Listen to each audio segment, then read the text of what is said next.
ce verset biblique, cette béatitude, heureux les cœurs purs car ils verront Dieu.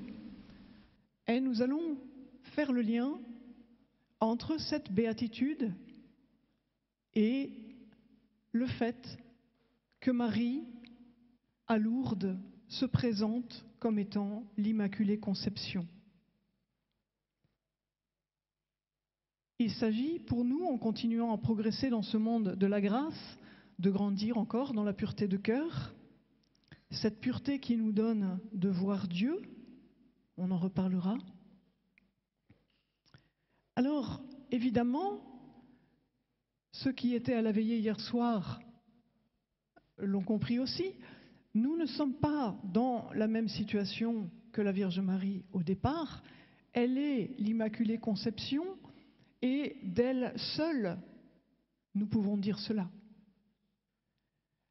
Elle seule a reçu cette grâce d'être par avance protégée de toute conséquence du péché originel qui nous atteint nous. En même temps, Marie a reçu cette grâce, on a commencé à le voir aussi hier, non seulement pour elle, mais pour nous y donner une certaine part, et elle a fait fructifier cette grâce qu'elle a reçue. Alors, est-ce que quand on regarde Marie comme l'Immaculée Conception, ça doit la mettre loin de nous, tellement à part qu'elle en devient comme inaccessible, tellement différente? Ou bien, au contraire, est-ce que la Vierge Marie nous introduit dans ce que nous avons à recevoir, ce que nous avons à vivre, ce qui peut faire notre propre bonheur, notre propre rayonnement en ce monde?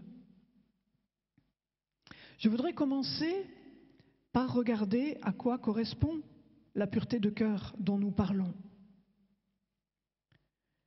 Si on regarde dans la Bible, on peut déjà avoir des grandes lignes concernant cette pureté de cœur.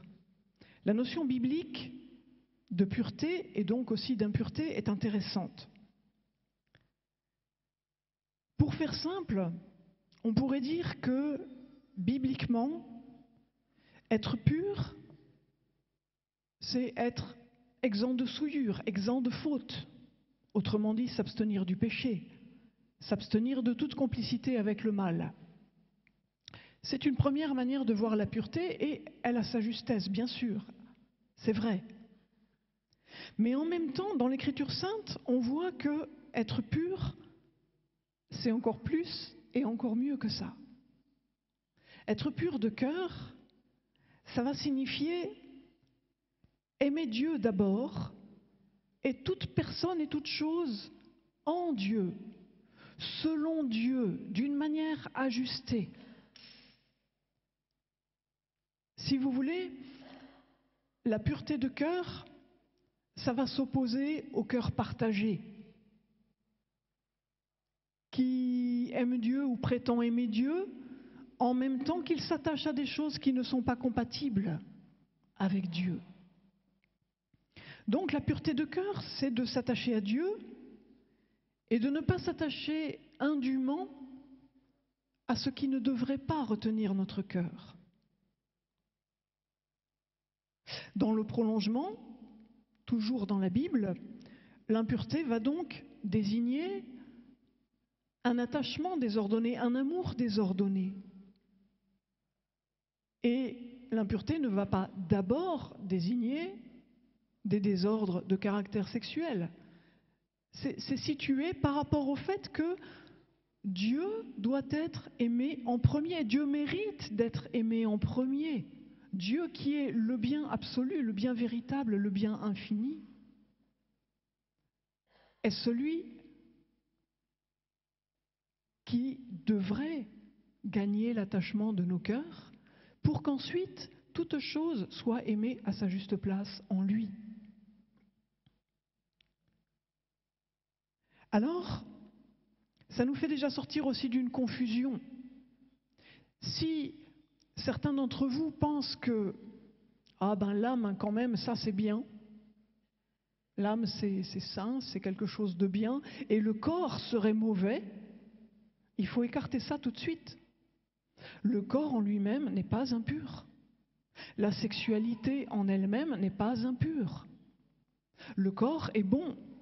Dieu a créé notre âme, il a créé aussi notre corps. Et la sexualité elle-même est une chose bonne. La jouissance sexuelle elle-même est une chose bonne, ce qui ne veut pas dire qu'il faut la rechercher n'importe comment. Donc il n'y a pas de dépréciation du corps, et si quelqu'un avait une confusion à ce niveau-là, c'est important de ne pas regarder le corps comme quelque chose de négatif. Et la pureté que nous avons à rechercher et à recevoir ne consiste pas à être débarrassé du corps. Bibliquement, c'est pas ça du tout. Dans le monde de la grâce, c'est pas ça du tout. Même, vous savez, Jean-Paul II dit que le corps et la sexualité sont une valeur insuffisamment appréciée. Donc, écartons déjà cette confusion. Dans la Bible, on voit aussi qu'il y a une évolution dans la manière de comprendre la pureté. Vous savez que la révélation, elle est progressive, elle se fait au long des siècles. Si on regarde dans l'Ancien Testament, on voit déjà que la pureté que nous sommes appelés à vivre, elle découle de la sainteté de Dieu lui-même. Il s'agit quelque part, pour l'homme et pour le peuple que Dieu s'est choisi, de refléter quelque chose de la sainteté de Dieu, de manifester, de faire rayonner quelque chose de la sainteté de Dieu, de manifester au monde cette sainteté. La pureté que chacun vit, la pureté que le peuple de Dieu vit, doit être une traduction, un resplendissement de Dieu parmi les nations. D'où les reproches des prophètes pour condamner tout ce qui est corruption, idolâtrie, attachement déréglé, etc. Dans l'Ancien Testament, la pureté se dit en termes de fidélité, comme dans une alliance conjugale. Le peuple est pur quand il est fidèle à Dieu. Et quand le peuple s'éloigne de cette fidélité, qu'il devient impur, eh bien, cela se traduit en termes d'adultère. C'est l'alliance avec Dieu qui est mise à mal. Et on voit aussi beaucoup dans l'Ancien Testament que la pureté se joue autour d'observances extérieures. Il y a des rites de purification. Il y a des démarches cultuelles, des lois alimentaires, des ablutions, des purifications, etc. Et puis la notion évolue, elle s'enrichit. Et dans le Nouveau Testament, on va arriver à un dépassement de ce qui était donné. Et Jésus va pousser l'exigence de la pureté très loin, d'une manière qui peut nous paraître impressionnante et parfois décourageante. Parce que Jésus va dénoncer l'hypocrisie qui consiste à respecter des pratiques cultuelles de purification, alors que dans le même temps, nous accepterions à l'intérieur de nous des complicités avec le mal. Ça ne convient pas. Ce que Jésus va vouloir, ce que Jésus va poursuivre, c'est que les orientations les plus secrètes de notre cœur soient accordées à Dieu. C'est bien pour ça qu'on parle de la pureté de cœur. Il ne suffit pas que les comportements extérieurs soient convenables, adéquats. Mais ce qui importe, c'est notre conversion à l'intime. Que notre cœur soit pur, que ce qui monte de notre cœur soit pur.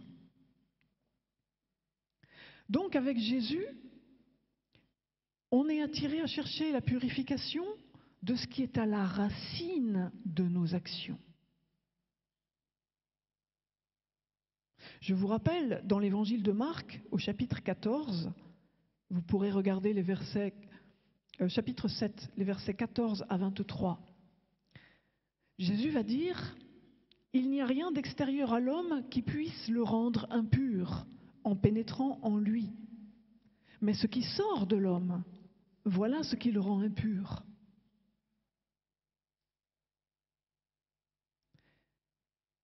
Il va insister en disant « Ne savez-vous pas que rien de ce qui pénètre de l'extérieur dans l'homme ne peut le rendre impur, puisque cela ne pénètre pas dans son cœur, mais dans son ventre, puis s'en va dans la fosse. » Jésus déclarait ainsi que tous les aliments sont purs.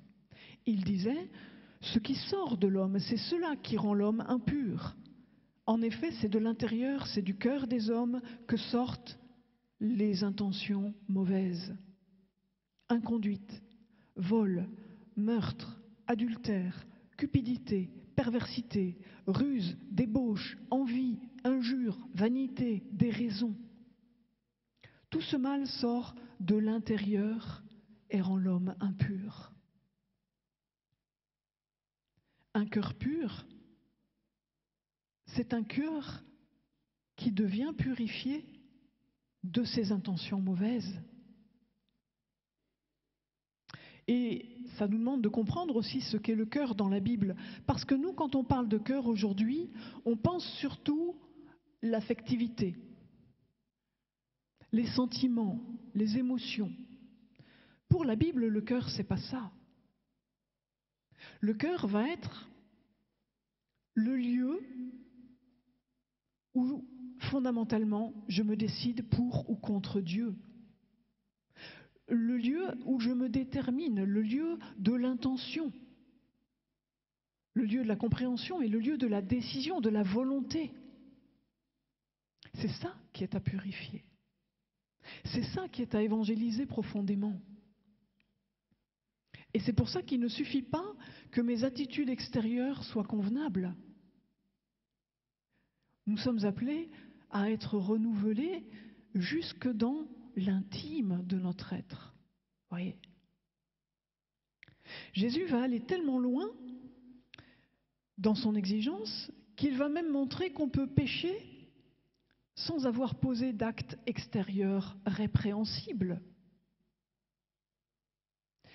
En Matthieu 5, vous verrez les versets 27 et 28, Jésus va montrer que un homme qui regarderait une femme pour la désirer de manière concupiscente, de manière pas chaste, pour la satisfaction égoïste qu'il peut en retirer, cet homme, même s'il n'a pas touché cette femme, intérieurement, il a déjà commis l'adultère avec elle. Jean-Paul II, en commentant ça, montrera que c'est valable même s'il s'agit de sa propre femme. Si je regarde l'autre comme quelqu'un à ma disposition pour que je l'utilise, pour que j'en profite, pour mon plaisir, ma satisfaction, je ne respecte pas la dignité de l'autre. Et ça commence dans le secret du cœur. Et c'est donc là que nous avons à être évangélisés. Alors vous me direz, on a dit aussi hier soir qu'à cause du péché originel, nous avons hérité en nous d'une inclination au mal. Et donc, de temps en temps, nous sentons en nous des mouvements qui nous tirent dans la mauvaise direction. Oui, c'est vrai. Si nous avons hérité de ça, nous ne sommes pas forcément responsables de ce mouvement qui monte en nous à un moment donné. Si je n'ai rien fait pour le susciter, si je n'ai rien fait pour l'alimenter, j'ai juste rendez-vous avec cette inclination au péché que j'ai hérité du péché originel. Oui, je ne suis pas forcément responsable du fait que ça monte en moi si je n'ai rien fait pour que ça monte en moi. Par contre, je suis responsable de ce que j'en fais. Et quand en moi monte une intention déviante, J'ai la responsabilité de ne pas la cautionner, de ne pas la valiser, de la réorienter, de choisir d'aller vers le bien en surmontant cette inclination au mal que j'ai pu ressentir. Et la très bonne nouvelle, c'est que la grâce m'est toujours donnée pour aller dans le sens du bien. Mais la grâce ne fera pas ça sans que moi je m'engage. La grâce, elle m'est donnée pour aller dans le sens du bien, mais il m'appartient de me déterminer pour aller dans le sens du bien. Voyez ? C'est une collaboration entre Dieu et moi. Dieu fait ça pour moi, il fait ça avec moi, mais il ne fait pas ça sans moi, sans que je le veuille, sans que je me décide pour. Donc, il m'appartient de ne pas autoriser n'importe quelle intention dans mon cœur. Il m'appartient de rechercher cette pureté. Et il m'appartient de favoriser que je puisse la recevoir. Parce qu'à la fois, j'ai à faire ce qui relève de moi, et à la fois, je dois m'ouvrir aux dons que Dieu veut me faire. Et qu'il me fait encore mieux par la Vierge Marie, on va le voir.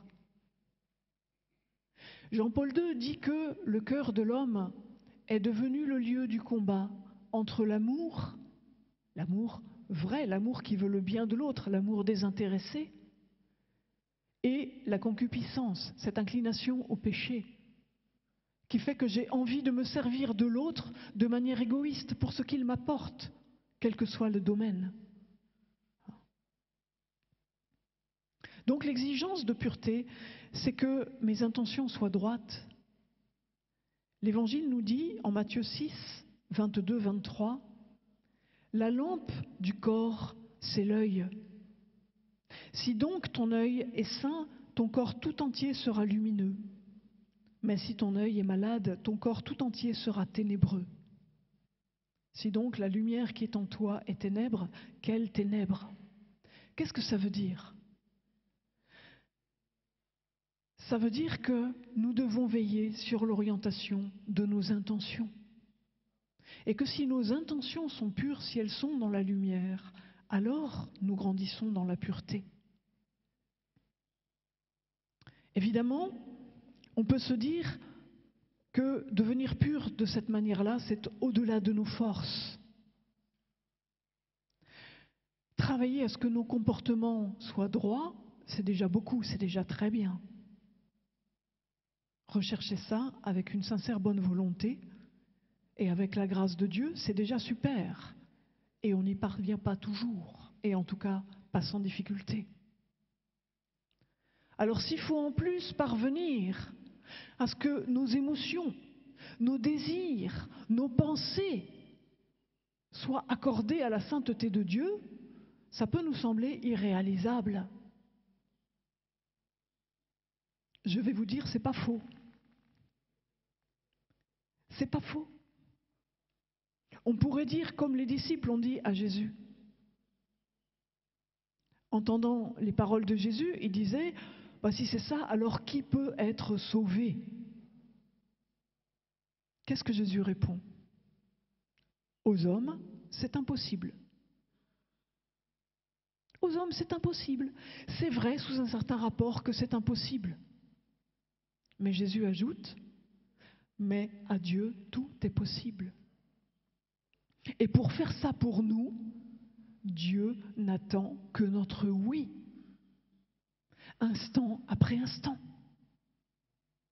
Dieu peut le faire, il peut le faire pour nous, il peut le faire avec nous, et nous allons voir qu'il le peut encore mieux par l'Immaculée Conception, avec l'Immaculée Conception.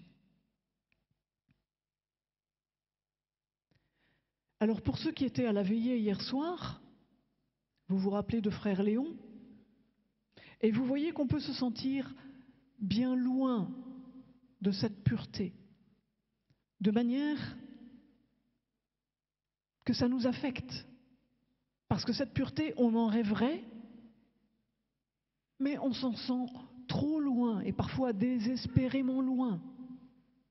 En fait, quand on ressent l'écart qu'il y a entre notre situation présente et la pureté à laquelle nous sommes appelés, grosso modo, il y a 2 écueils principaux.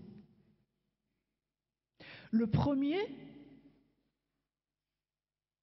c'est de tomber dans le perfectionnisme. On va vouloir, à la force du poignet, avec des efforts épouvantables et démesurés, devenir pur à tout crin, et du coup, on ne va plus supporter ses propres faiblesses, ses propres limites, ses propres écueils, ses propres chutes.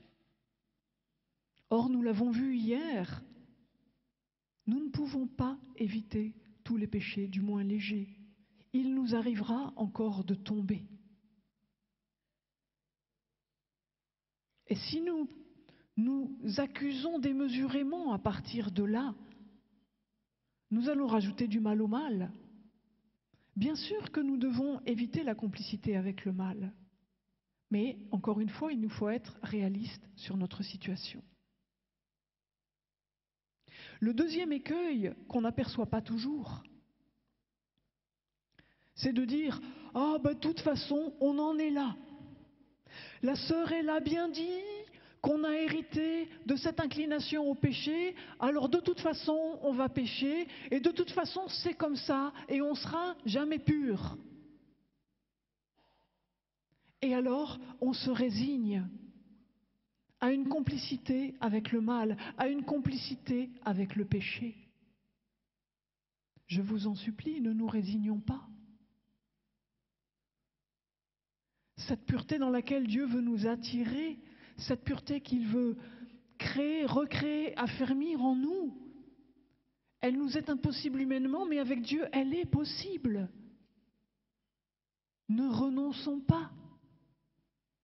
Ce serait encore une ruse de l'adversaire ou de notre psychologie blessée. C'est vrai que la Vierge Marie a reçu une pureté absolue et par sa manière de vivre au jour le jour, elle a fait fructifier cette grâce. La pureté de Marie nous apparaît belle, désirable. Il serait erroné de la regarder comme inaccessible, réservée pour elle. Ce qui est réservé pour elle, c'est quoi? C'est que le don que Dieu veut nous faire à nous, quelque part, il lui a fait par avance. Et Marie l'a confirmé par sa manière de vivre. Mais même si nous, ça n'est pas par avance, c'est la même pureté que Dieu veut pour nous. Ce n'est pas une pureté d'une autre nature. Marie fait resplendir ce que nous sommes appelés à devenir en Dieu, par la grâce de Dieu, en vivant de cette grâce dont elle est pleine et qu'elle fait déborder sur nous, comme une mère pour ses enfants. Alors c'est vrai, nous éprouvons que notre cœur est partagé. Nous éprouvons aussi qu'il nous est arrivé de mettre à mal ce qu'il nous restait de pureté. Mais n'allons pas croire que Dieu ne serait pas si puissant que ça. Finalement, Dieu n'aurait pas de lessive assez puissante pour nous communiquer la pureté à laquelle nous aspirons. C'est vrai sous un certain rapport que la pureté, c'est d'abord ce que nous avons perdu. Oui, c'est vrai. Avec le péché originel, il y a une pureté qui est perdue et nous ne pouvons pas revenir en arrière. Et c'est vrai qu'en plus, nous avons ajouté notre péché personnel. Mais l'Église tient et enseigne, avec raison, que notre nature n'est pas entièrement corrompue. Et nous tendons toujours vers le bien et nous aspirons à la sainteté de Dieu. Et il nous est possible de progresser et il nous est encore plus et encore mieux possible de progresser avec la Vierge Marie. Le péché originel n'est pas le dernier mot sur l'homme. Cette inclination au péché que nous ressentons à l'intérieur de nous, dont nous faisons l'expérience et qui confirme ce que l'Église enseigne, ça n'est pas le dernier mot sur l'homme. Nous ne sommes pas enfermés là-dedans. Nous avons un sauveur. Nous avons un don de grâce qui nous est fait. Et nous avons une médiatrice de toute grâce, qui est la Vierge Marie. De bien des façons, Dieu nous propose et nous offre cette pureté que nous ne pouvons pas conquérir tout seuls. Nous avons à la poursuivre de toutes nos forces. Encore une fois, il y a ce que nous avons à faire. Nous ne serons pas dispensés de le faire. Il nous appartient de veiller sur les intentions de notre cœur. Il nous appartient de ne pas accepter de complicité, de compromission avec des intentions déviantes. Et en même temps, nous avons la chance de pouvoir recevoir, de pouvoir accueillir cette grâce qui nous est proposée comme un cadeau. Même là où parfois nous n'y croyons plus trop. Vous savez, dans l'Ancien Testament, on demandait « Le bras du Seigneur serait-il trop court ?» Quand vous croyez que vous n'allez jamais y arriver, ça revient à croire que le bras du Seigneur serait trop court, que Dieu ne serait pas tout-puissant. Ce que Dieu a promis, il veut le faire. Que nous expérimentions qu'aux hommes c'est impossible, d'accord, l'Écriture sainte le dit.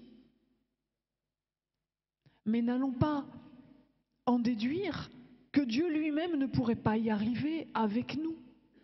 Comme s'il y avait cette limite à la toute-puissance de Dieu. C'est tellement désespéré pour moi, vous comprenez? Avec moi, Dieu ne peut pas y arriver. Avec les autres, il peut, mais avec moi, il ne peut pas. Non mais attendez, c'est de Dieu que nous parlons là. Bien sûr que Dieu peut y arriver. Et la seule chose qu'il vous demande, c'est si vous le voulez bien, si vous voulez bien le lui permettre et vous engager avec lui pour qu'il le fasse. Et vous serez émerveillés. Émerveillés de ce qu'il parvient à réaliser dans vos vies, même sans que toute limite ou toute faiblesse ne disparaisse pas. Dieu le fait véritablement. Ça s'appelle la sanctification. Et de la même manière qu'il y a des accélérateurs de particules, eh bien, j'ai envie de dire, il y a des accélérateurs de sanctification. La Vierge Marie est un accélérateur de sanctification, un accélérateur de pureté. Les accélérateurs de particules, c'est des choses compliquées à réaliser. C'est très technique, c'est très cher, ça demande énormément d'investissement. La Vierge Marie, c'est gratuit, c'est offert, c'est donné. Jésus, à la croix, nous a proposé « Voici ta mère ». Elle nous a déjà acceptés pour ses enfants. Il nous reste à nous à l'accueillir chaque jour un peu plus comme notre mère. Et ce que nous ne pouvons pas réaliser, Dieu va le faire pour nous, en elle et par elle. Toujours mieux. On a plein de promesses de Dieu qui nous disent qu'il veut vraiment faire ça pour nous. Je vous en prends juste quelques-unes déjà dans l'Ancien Testament. Ézéchiel 36. « Je répandrai sur vous une eau pure et vous serez purifiés. De toutes vos souillures, de toutes vos ordures, je vous purifierai. » Est-ce que je vais dire, non mais Seigneur, ça c'est vrai, mais pas pour celle qui me concerne moi. Je fais exception à ta promesse. Quand même, est-ce que je vais mettre Dieu en échec? Dieu a promis. Je vous donnerai un cœur nouveau, je mettrai en vous un esprit nouveau, j'ôterai de votre chair le cœur de pierre, je vous donnerai un cœur de chair. Un autre exemple, Isaïe, chapitre 1er. Quand vos péchés seraient comme l'écarlate, comme neige, ils blanchiront. Quand ils seraient rouges comme la pourpre, comme laine, ils deviendront. Isaïe 61. Je tressaille de joie dans le Seigneur, mon âme exulte en mon Dieu. Ça vous rappelle quelqu'un? Car il m'a vêtue des vêtements du salut, il m'a couverte du manteau de l'innocence ou de la justice. Hein? Comme le jeune marié orné du diadème, la jeune mariée que par ses joyaux. Nous pouvons nous plonger dans le fleuve de la grâce et être purifiés au-delà de ce que nous imaginons. Vous vous rappelez peut-être aussi dans l'Ancien Testament, quelqu'un que j'aime bien, Naaman le Syrien, c'est dans le 2e livre des Rois, chapitre 5. Naaman le Syrien, il est lépreux. Vous savez que dans l'Ancien Testament, la lèpre, c'est le symbole du péché. Et que quand on est lépreux, on doit crier impur et se tenir à distance pour ne pas contaminer quelqu'un d'autre. On est exclu socialement.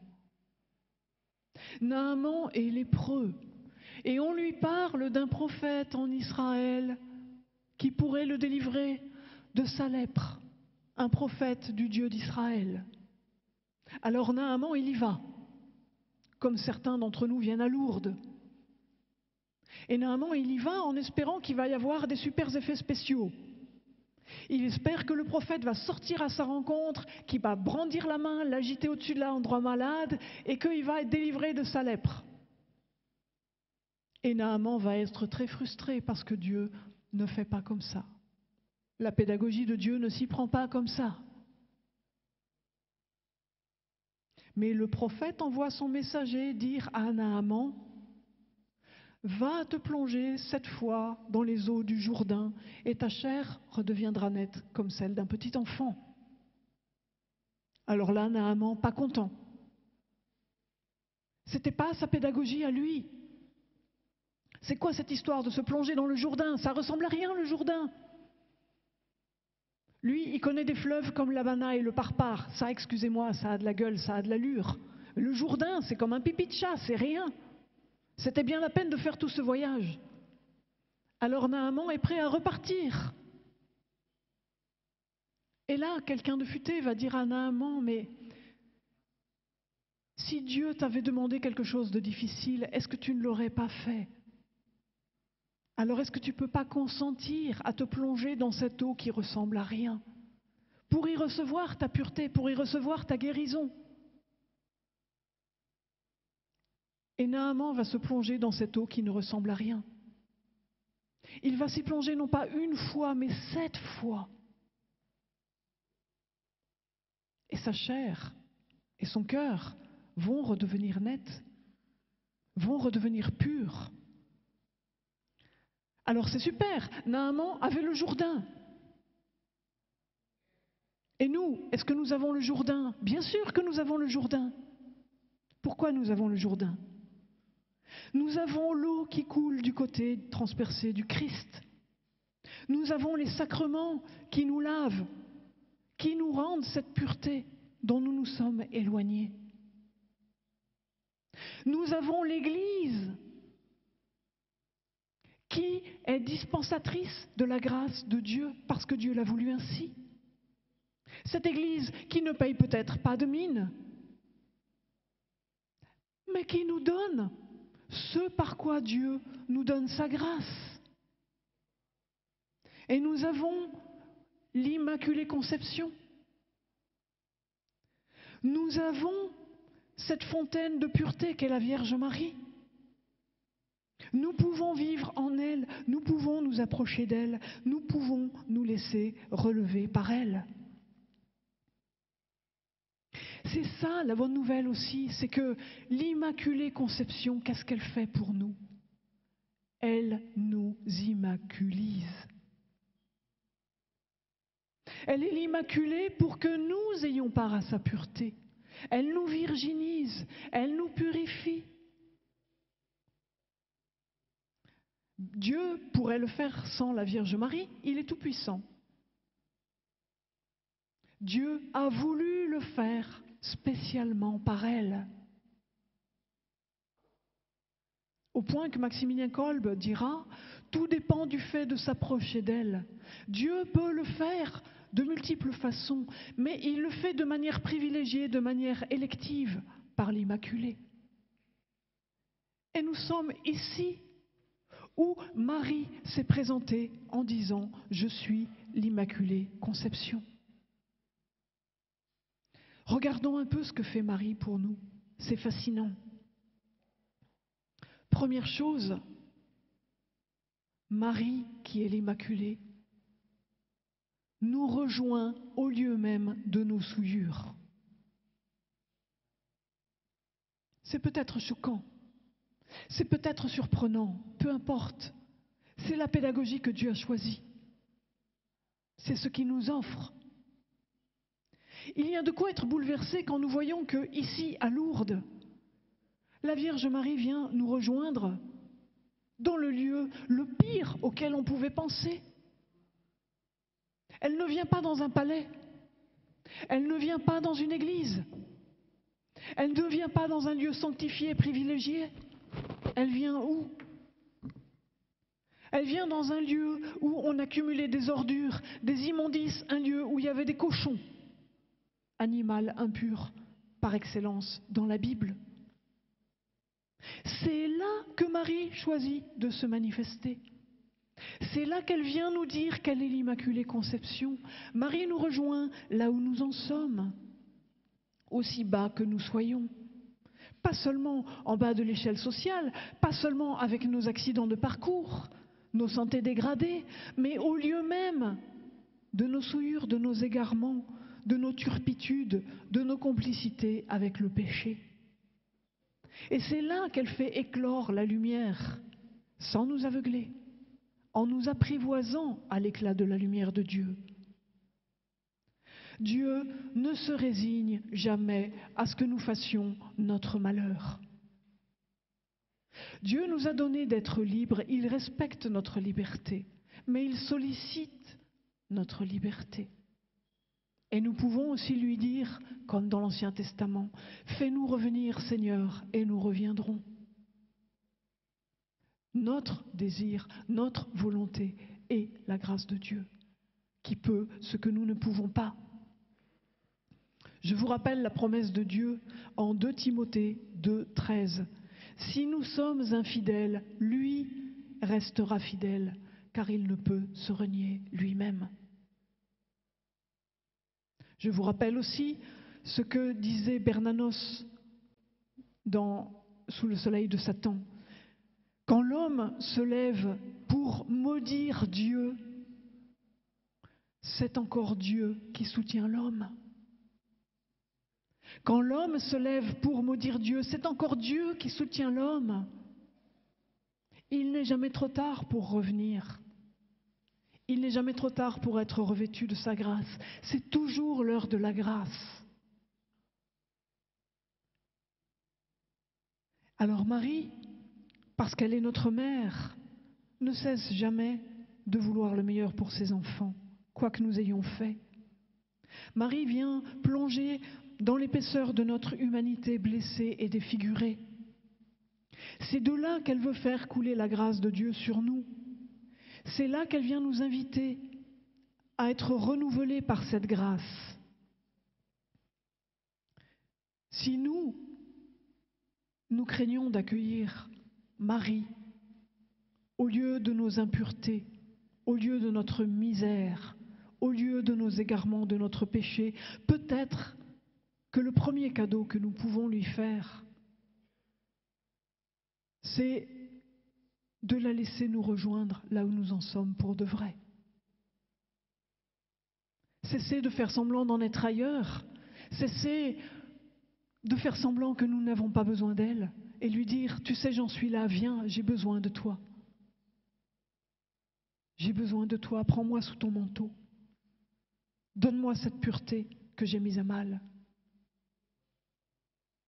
Dieu n'aime pas le péché. Dieu n'aime pas le péché. Mais Dieu aime le pécheur. Et si le pécheur le veut bien, Dieu guérit le pécheur que nous sommes de son péché. Dieu prend des pécheurs et il en fait des saints.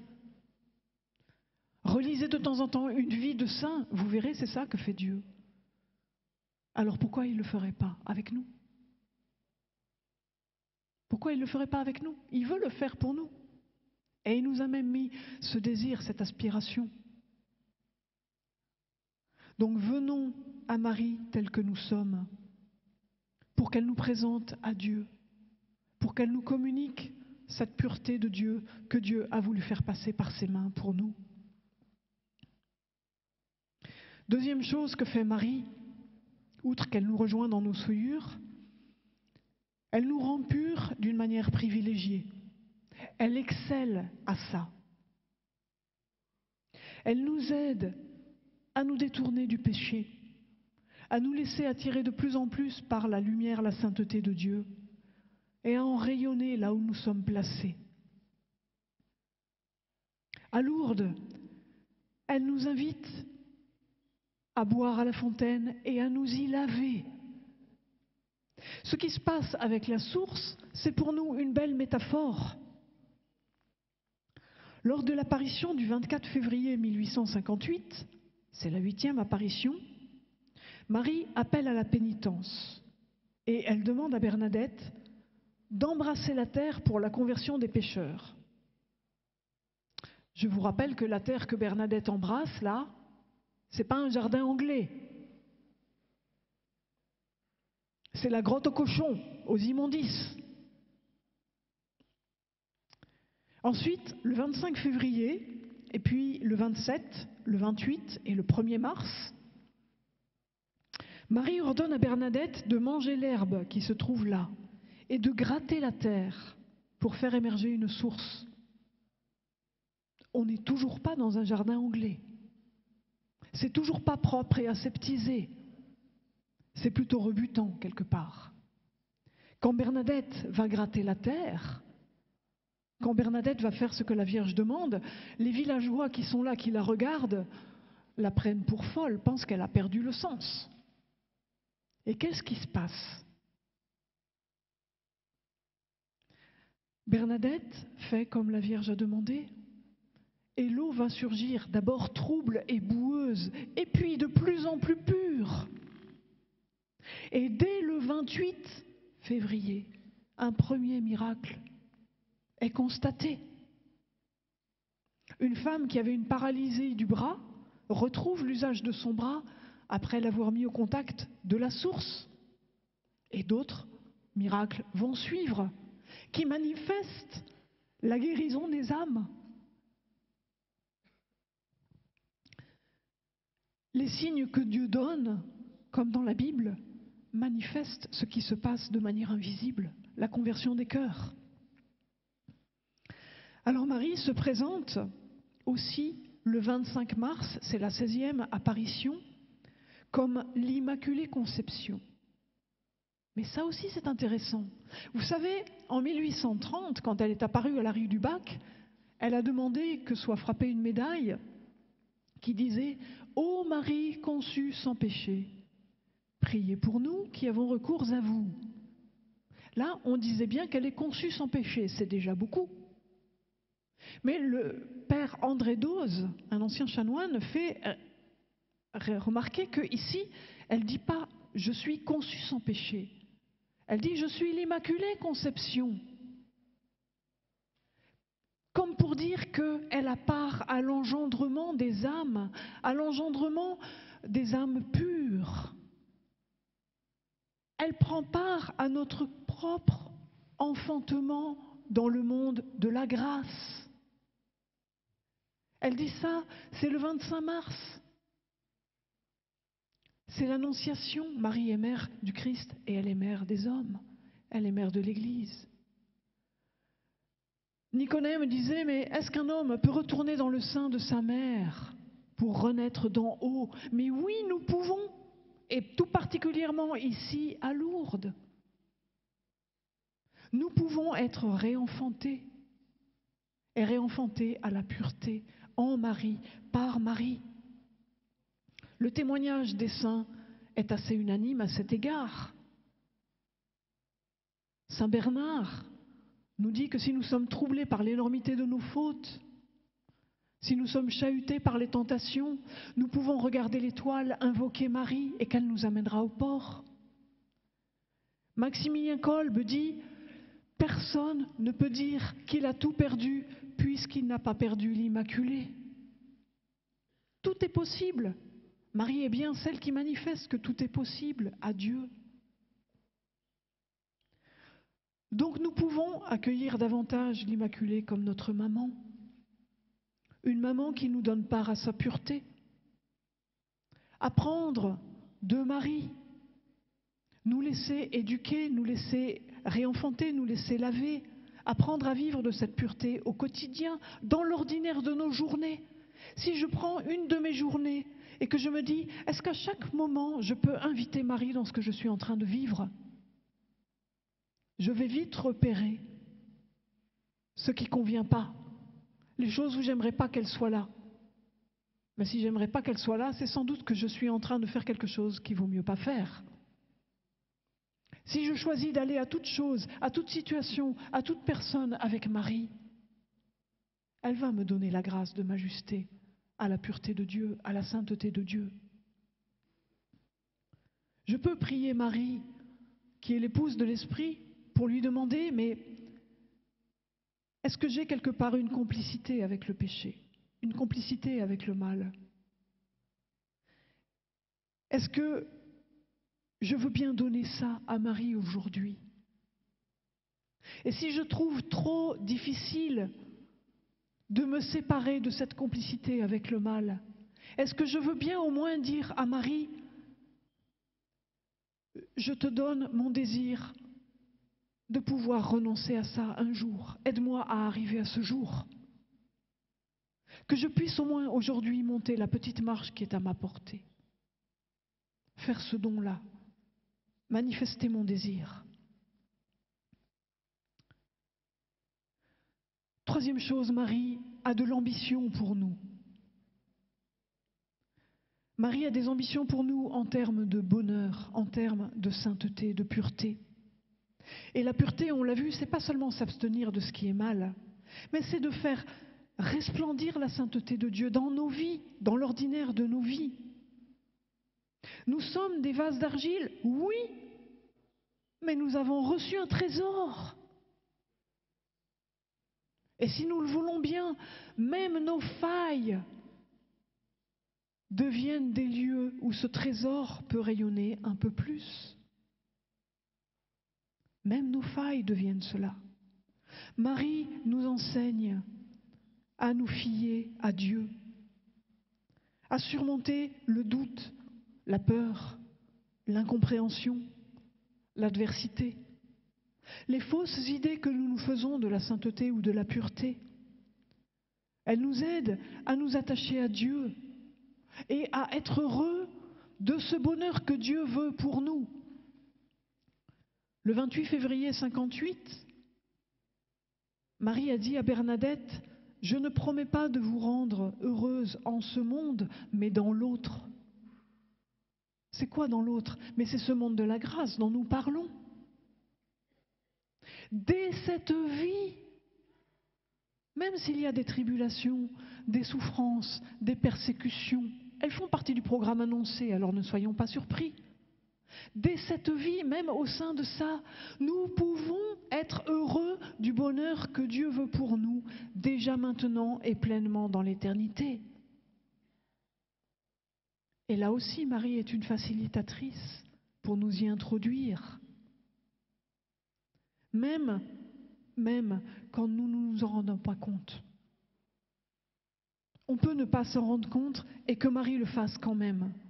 Je vous cite Maximilien Kolbe, encore une fois. Il disait, « Quelquefois, on se demande en soi-même comment faire pour devenir saint puisque nous sommes faibles. » Ah, en voilà une question qu'elle est bonne. Comment faire pour devenir saint puisque nous sommes faibles ? Réponse de Maximilien Kolbe. Plus nous sommes faibles, mieux cela vaut. Plus nous sommes faibles, mieux cela vaut, puisque l'Immaculée est l'incarnation de la miséricorde divine. Et il poursuit en disant ceci: quand il se trouve une âme pour laquelle il n'y a plus d'espoir et qu'on se demande ce qui va lui arriver, voici ce que fait l'Immaculée. Elle l'élève vers la sainteté alors que cette âme n'y pense même pas. La question pour nous, c'est de dire aujourd'hui, est-ce que je veux bien que Marie fasse ça pour moi? Est-ce que je veux bien espérer là où je n'espérais pas? Est-ce que je veux bien m'engager là où je ne m'engageais pas? Est-ce que je veux bien me remettre à Marie là où je ne me remettais pas à Marie, là où je ne voulais pas arriver à elle, avec ses limites, avec ses turpitudes, avec ses failles, avec ses manquements? Est-ce que je veux bien accueillir de Marie la pureté qu'elle peut me donner? Me remettre à elle, lui donner ce que je ressens comme obstacle et me laisser faire par elle, apprendre d'elle à faire tout ce que Jésus me dira, comme à Cana. Marie, c'est celle qui nous aide à faire tout ce qu'il dira. Et après, de Marie, nous apprenons à dire fiat, qu'il me soit fait selon sa parole. Et alors, le royaume de Dieu grandit. Nous grandissons en liberté et en paix parce que nous ne sommes plus esclaves du péché, esclaves de nos penchants mauvais. Nous grandissons dans la vision de Dieu. Heureux les cœurs purs car ils verront Dieu. Nous devenons capables de retrouver la trace de Dieu sous l'écorce de l'ordinaire. Même dans ce qui a l'air opposé, tellement contraire à Dieu. Marie nous donne de retrouver quelle est la lumière de Dieu dans nos vies. La petite Thérèse disait, elle est mariale, la petite Thérèse, et elle disait, plus que jamais je comprends que les plus petits événements de notre vie sont conduits par Dieu.